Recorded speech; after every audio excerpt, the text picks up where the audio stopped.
O presidente Lula voltou para Brasília, ele foi autorizado a voltar para Brasília ontem ainda. Ele se submeteu a exames no Hospital Sírio-Libanês para avaliar o resultado daquele procedimento que ele fez para retirar líquido, que se acumulou depois da queda no banheiro entre o crânio e a meninge.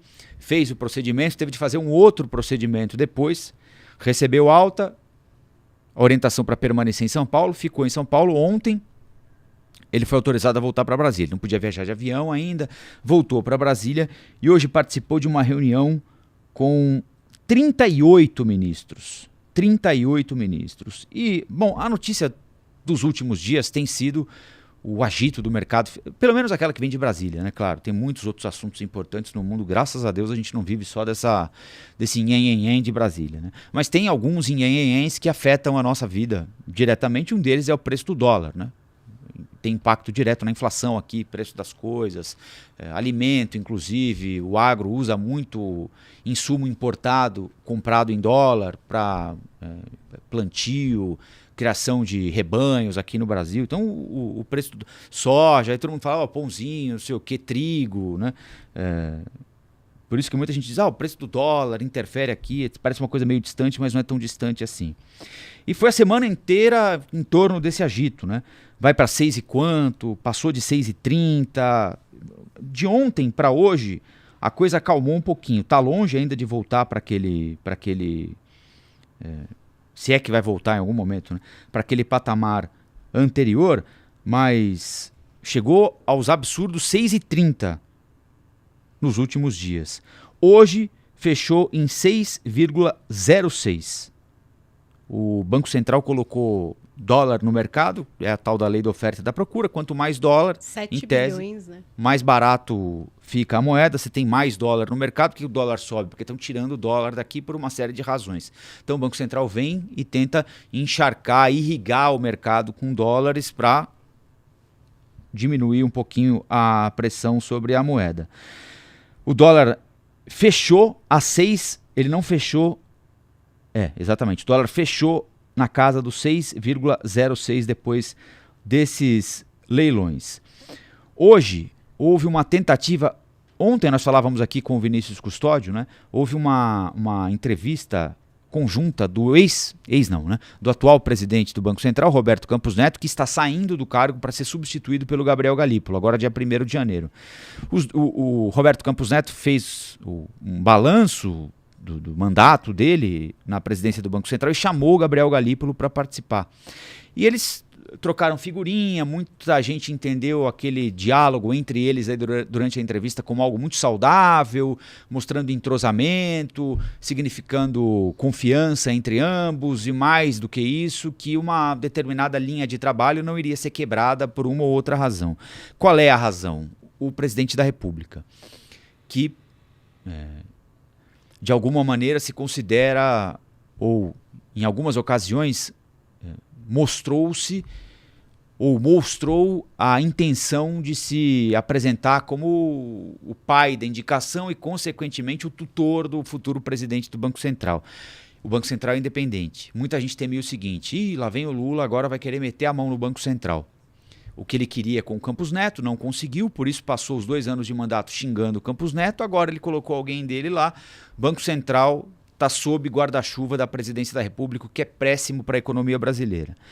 O presidente ressaltou essa sensação das pessoas na entrevista para o Fantástico domingo, quando a Sônia Bride pergunta a ele sobre economia, ele estava saindo do hospital, né? E ele disse que o único problema da economia brasileira era a taxa de juros, mas que isso ia mudar. Ou seja, ele ratificou essa percepção de muita gente de que ele ia meter o dedo lá.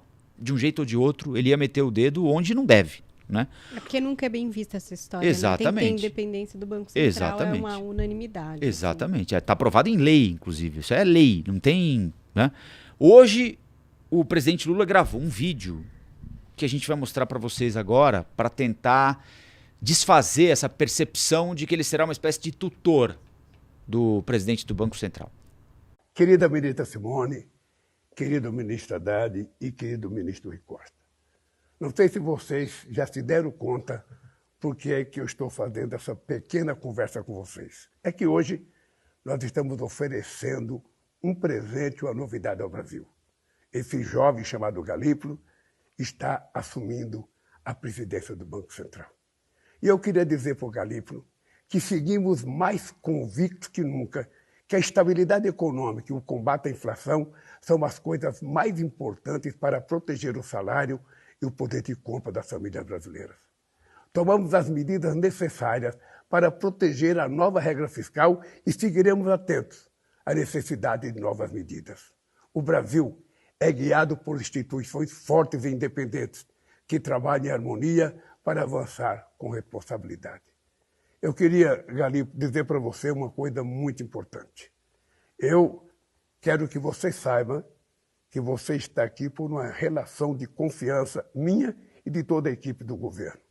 E eu quero te dizer que você será certamente o mais importante presidente do Banco Central que esse país já teve, porque você vai ser o presidente com mais autonomia que o Banco Central já teve.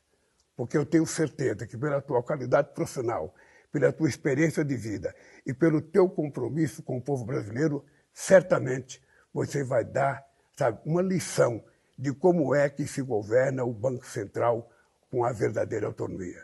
Por isso eu quero te desejar boa sorte, que Deus te abençoe. Eu quero que você saiba que jamais haverá da parte da presidência qualquer interferência no trabalho que você tem que fazer no Banco Central. Por isso eu te desejo muita sorte, querido, e que você seja um espelho para que esse Brasil possa ver que nós estamos consertando o Brasil. Bom, foi um jeito que o presidente encontrou, porque ontem pegou bem a entrevista do Campos Neto com o Galípolo, né? Foi uma, assim, grosso modo, uma tentativa de colocar a bola no chão, né? E pegou bem. Aí muita gente disse, olha, é isso que precisa parar de brigar, precisa parar de ameaçar, precisa parar de falar alto, botar uma faca no pescoço do outro. E acho que para tentar desfazer qualquer temor de que vai interferir no trabalho do futuro presidente do Banco Central, ele gravou esse vídeo. Aí você acha que do ponto de vista da comunicação, foi boa a comunicação? Foi uma boa, Paula? Não sei, o Galípolo teve a história também daquela fake news, né? E aí o governo veio falando que o dólar subiu por causa dessa fake news. Que, enfim, não é exatamente isso, né, gente? Já estava subindo anyway.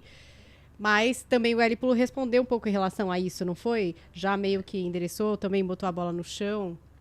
Não sei, né? Também muito amigo não é bom. Acho que podia ser uma coisa mais institucional. Assim, ficou uma coisa muito amiguinho, mas enfim. Isso também não quer dizer nada. Acho que as ações vão falar mais alto, né? As ações vão falar mais alto do que qualquer coisa. À medida que o Lula se privar de comentar a respeito, deixar o Banco Central agir, né? Porque aí que é o negócio. À medida que o cara estabelecer e o Lula falar, isso é assunto do Banco Central. Legal. Mas se ele dá as cutucadas, Lula gosta, né? Ele fala que vai ficar tudo bem, que ele não vai falar mais nada, mas quando você vai ver, ele tá dando uma cutucada ali, tá falando uma coisa ali. Então, acho que precisa olhar. Mas tem essa história do dólar que, para quem não entende nada de economia, mesmo você falando que parece distante, Rafa, existe um senso comum, assim, quase que, né, um meme, uma piada de tipo, faz o L, o dólar tá 6 e tanto, né? Saudades do dólar a R$2. Nunca mais vai acontecer, eu acho. Mas então tem essa sensação de que quando o dólar tá alto, tá indo mal a economia. As pessoas têm essa sensação, apesar de nem entenderem direito a implicação, assusta um pouco, né? Você vê a escalada da moeda norte-americana. E aí parece que o governo já tá nesse plano de ir até fevereiro arrefecendo e controlando essa história do dólar, com esse plano de gasto, enfim, com outras coisas, aí, outras atitudes, porque realmente é alguma coisa que dá uma percepção ruim. Mesmo se você não entender nada, você olhar e falar o quê? O dólar chegou a R$7, a R$6 já é muito alto, né? Perto do que a gente estava acostumado. Fica um frisson ruim, né? Exatamente. E mesmo sem a gente entender exatamente, por exemplo, quantas vezes o governo Bolsonaro vendeu o dólar para controlar a alta, né? Porque também tem isso. Lula segurou, né? O Banco Central segurou essa história de vender. Agora vendeu e baixou, porque realmente é o que você falou, quando vende, baixa. Então precisa dar uma olhada também aí para entender essa trajetória do dólar, mas espero que baixe, porque realmente dá uma assustada. Quando a gente vê a nossa moeda desvalorizando, a gente já vê todo dia, né, gente? Porque a própria inflação, a comida, como que tá? Vocês estão pagando a mesma coisa pelo peru? Quem já desistiu do peru? né? Tá no Chester, porque, eu não acho que não vale desistir não. nunca do peru, viu? Não, tem gente sempre que tem que escolher ali, ter né? Fé, né? Tem gente que vai ter que escolher aí na ceia, porque é isso, o dinheiro tá valendo menos. Quem comprou presente de Natal sabe, né?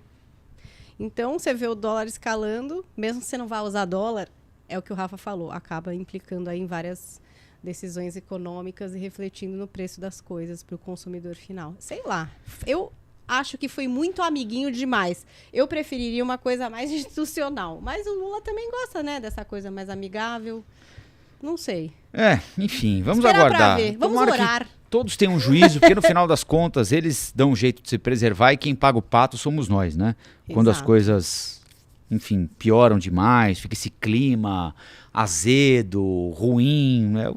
Ninguém precisa se gostar, se amar, se admirar, o mercado tem suas preferências. O Lula, até certo ponto, em alguns aspectos, tem razão quando diz que os interesses do mercado não são necessariamente os interesses do país. E não são mesmo. E não são, e legítimo que o mercado tenha os interesses dele e que haja uma presidência da República, um governo que compreenda que, às vezes, vai ser possível combinar as duas coisas. Muitas vezes não será possível combinar os interesses do mercado com os interesses da maior parte de nós, da maior parte do país. Mas que isso tudo seja feito de maneira minimamente civilizada, né? Sem sabendo disso, deixar as coisas saírem dos trilhos. O seu mercado, ele é complicado. Né? O Custódio que explica bem isso, que o mercado reage a perspectivas de futuro, agora sobre o que ele acha que vai acontecer para frente. Então, sabendo disso, né, tem que tomar essas posições, essas atitudes certas, que nem essa conversa dos dois presidentes do Banco Central, essa transição que, né, se fosse uma coisa muito quebrada, ou de uma briga, ou de posturas muito diferentes, causam o quê? Insegurança para a gente e para o seu mercado. Aí o seu mercado fica louco, aí acontece tudo isso e tem que remediar de alguma forma. Então, que seja o mais suave possível, porque a gente merece um 2025 mais tranquilo, né, gente? Olá, aqui é o Rafael Colombo. Gostou do que acabou de assistir? Se inscreva no canal Cortes do Flow News para os melhores momentos. Quer acompanhar os nossos programas na íntegra? Então se inscreva no nosso canal oficial, Flow News.